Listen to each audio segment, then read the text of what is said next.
Vous regardez les nouvelles d'Afrique, l'information politique sans filtre, sans détour, sans compromis. Du Maghreb à l'Afrique australe, du Sahel à l'océan. Forcément, le fait qu'on interdise l'article 7 qui crée les problèmes qu'on connaît avec la Côte d'Ivoire. Parce que quand le multipartisme revient en 90, on n'a pas de véritable guerre.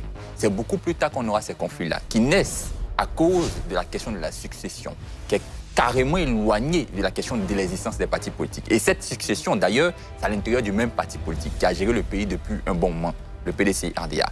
Mais j'aimerais revenir sur le nombre de pays que vous avez signifiés. Lorsque vous avez dit, on peut citer une panoplie de pays où, après interdiction des partis politiques, on a eu des crises ou des difficultés. On pourrait revenir sur un exemple clair. Il y a plusieurs pays qu'on peut citer, mais je ne vais pas les citer. On peut revenir sur un exemple qui est proche de la Côte d'Ivoire, qui est intéressant. Le cas du Ghana, où on a dit Rawlins. Lorsqu'il arrive, lui aussi c'est un militaire, c'est un soldat, il fait la même chose dans le procédé. Et par la suite, à la même période, tout le monde disait que Guy Rawlins c'est un fou. C'est quelqu'un qui va détruire le Ghana. Mais aujourd'hui, il est cité comme modèle. Il est cité comme le président, on va dire, exemplaire même du Ghana, qui a permis à ce que le Ghana soit remis sur le bon rail. Aujourd'hui, le Ghana est cité comme exemple, cas d'école en termes de démocratie, parce qu'à partir de ce moment-là, il y a un travail qui a été fait. Hier, on a eu un débat ici où on parlait de la raison pour laquelle les Africains quittent leur continent pour aller sur d'autres continents. Et on a relevé un problème qui est très intéressant, la question de l'identité africaine elle-même. Vous voyez le travail qui est en train d'être fait lorsqu'on décide, par exemple, d'éviter qu'il y ait des partis politiques, ça a été le même qu'en Côte d'Ivoire, c'est de travailler sur le citoyen. Faire entendre aux citoyens qu'on a un seul et unique objectif, qu'on pense de la même manière. On peut penser en termes d'idéologie différemment, mais la finalité doit être identique. J'ai une petite question. C'est ce travail-là qui a été fait. Est-ce que Rawlings va supprimer les partis politiques au Ghana? Temporairement. Temporairement. Jamais. Temporairement. Et ça a été la même chose qui est en train de se présenter actuellement avec le Burkina Faso et tous les pays qu'on a pu connaître, Niger et Mali. C'est la même chose. Et même dans le cas de la Côte d'Ivoire, quand le général Robert Guéhi prend le pouvoir, c'est un procédé qui est normal. Parce que lorsqu'on décide de réaliser un coup d'État, d'abord, c'est parce qu'on est contre déjà le système qui est en place. Et dans le cas du Burkina Faso, qui est un pays où on n'est même pas en démocratie, on est plutôt en révolution, ça s'entend normalement et logiquement. Avec le procédé selon lequel il faut faire basculer, c'est même pas changer, basculer la configuration dans laquelle on se trouve vers une autre configuration. Très bien. Alamine Fofana, rapidement. Ouais, là où je pense que sur le plateau, il y a beaucoup de divergences, c'est que souvent, peut-être, les gens confondent l'explication d'une mécanique avec la position d'un analyste. C'est-à-dire, en politique, il y a une science d'observation. Donc, on te dit que quand un leader prend le pouvoir dans telles conditions, on sait ce qu'il va faire généralement. Donc, ce qu'il fait répond à la logique de la manière dont il a pris le pouvoir. Donc, la conséquence directe de l'angle par lequel il a pris le pouvoir et ce qu'il est en train de faire. Donc c'est logique à l'aune de la manière dont il a pris le pouvoir. Le contraire aurait été un miracle. Donc quand la personne dit logique, il n'est pas en train de dire logique par rapport au principe de la démocratie. Il parle de logique par rapport à la mécanique de compréhension, le modèle, la manière dont il a pris le pouvoir. Ça, c'est une chose. Pour revenir sur le cas de la Côte d'Ivoire, il faut différencier deux choses qui sont fondamentales. La finalité de la démocratie n'est pas une finalité économique. La finalité de la démocratie, c'est une finalité la finalité économique est une finalité de gouvernance. La démocratie, la gouvernance cherche la performance de l'action politique. La démocratie cherche la légitimation des pouvoirs publics. Donc un bon démocrate, c'est celui qui regarde un décideur public dans les yeux et lui dit que malgré tes nombreuses actions de développement, tu n'es pas légitime pour le faire. Parce que tu es en train de créer une sorte de jurisprudence tacite qui va permettre éventuellement à des générations de pouvoir briser les cycles. Même en Côte d'Ivoire, en 2010, quand on prend le cas de la Côte d'Ivoire, on dit tous la même chose. Et moi, le premier, c'est moi j'ai dit le premier sur le plateau.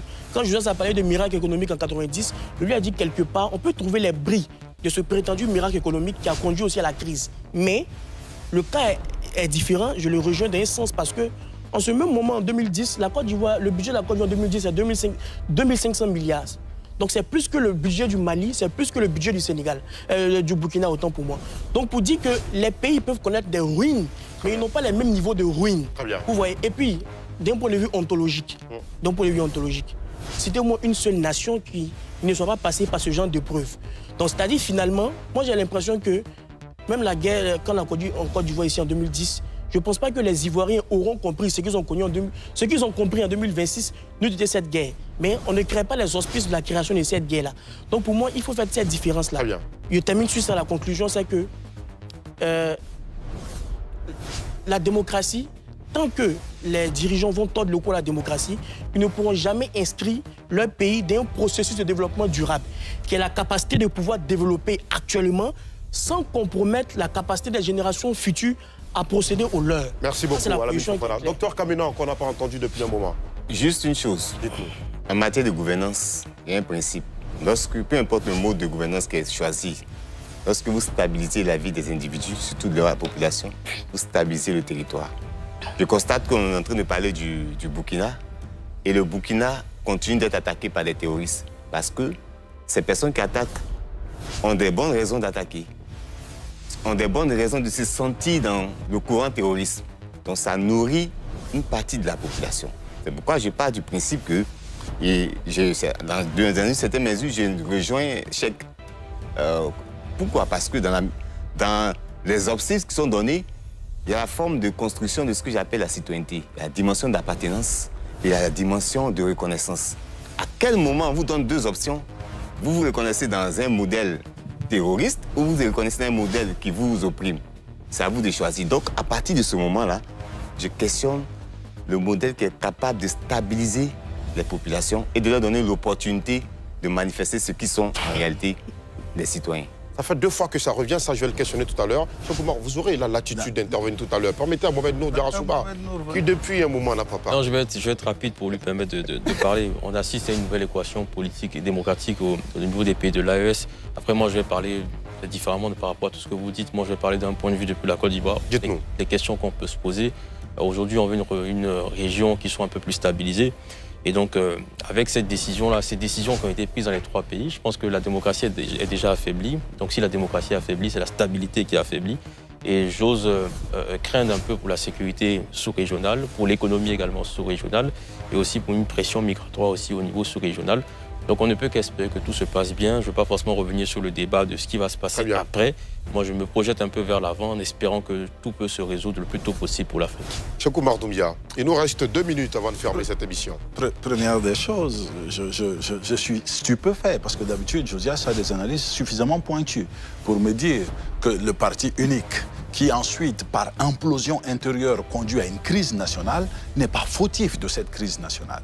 C'est le parti, c'est le même parti. Et vous le dites, c'est le parti unique qui a été maintenu, dans lequel, lorsqu'il y a implosion, la nation tout entière implose. Non, c'est pas ça, c'est pas la Côte d'Ivoire. Je vais y arriver. Ensuite, quand vous parlez de Jerry Rawlings, il y a eu suspension temporaire de la Constitution, pas des partis politiques, Constitution. Et c'est la Constitution qui permet à les partis politiques je vais y arriver. leurs fonctions. D'habitude, quand j'explique ce je sais on les permet. il y a des informations partielles qui conduisent à de mauvaises conclusions. Okay. Et quand Jerry Rawlings fait c'est un cas qui me fascine d'ailleurs, quand il fait cette suspension temporaire, il est le premier, et les internautes vont chercher le discours, à expliquer que s'il n'y a pas la pluralité des opinions, le Ghana ne survivra pas. Et qu'il n'est pas dans une logique, en fait, d'empêcher ça, qu'il est dans une logique plutôt de faire en sorte que l'essentiel soit préservé en mettant en place son PCND. D'accord? Ça, c'est le cas de Jerry Rawlings. Pourquoi est-ce que c'est dangereux de mettre ces pays dans ça? Il faut quand même avoir une idée claire. Jerry Rawlings intervient dans un pays où Kwame a dû fuir, où Jerry Rawlings lui-même fait un premier coup d'État, est pris et emprisonné. Et quand il revient encore une fois, il refait un coup d'État. Et donc, vendre ces choses-là comme des modèles, surtout dans les périodes où nous sommes, c'est vraiment dommage pour nous, jeunes Africains. Il faut tenir compte de la véritable réalité de notre histoire. C'est notre histoire elle-même qui nous dit qu'il ne faut pas aller dans ce sens. Très bien. Et la souffrance de nos populations. Pour finir. Pour vraiment finir, quand vous faites ces comparaisons-là, souvenez-vous que nous parlons de pays, et il l'a bien rappelé, qui sont en proie au terrorisme. Et qu'on peut supprimer les autres options qui sont les options politiques et sociales, mais que supprimer le terrorisme, c'est arme contre arme. Et pendant ce temps, en muselant les autres, vous ne leur donnez que 2 options. C'est soit choisir de vous suivre ou choisir de suivre ceux qui peuvent vous combattre. Et c'est ça qu'il faut vraiment éviter. Fin de cette édition, vous en voulez plus? Abonnez-vous et activez la cloche pour ne rien manquer. Rendez-vous demain, même heure, même chaîne. À bientôt.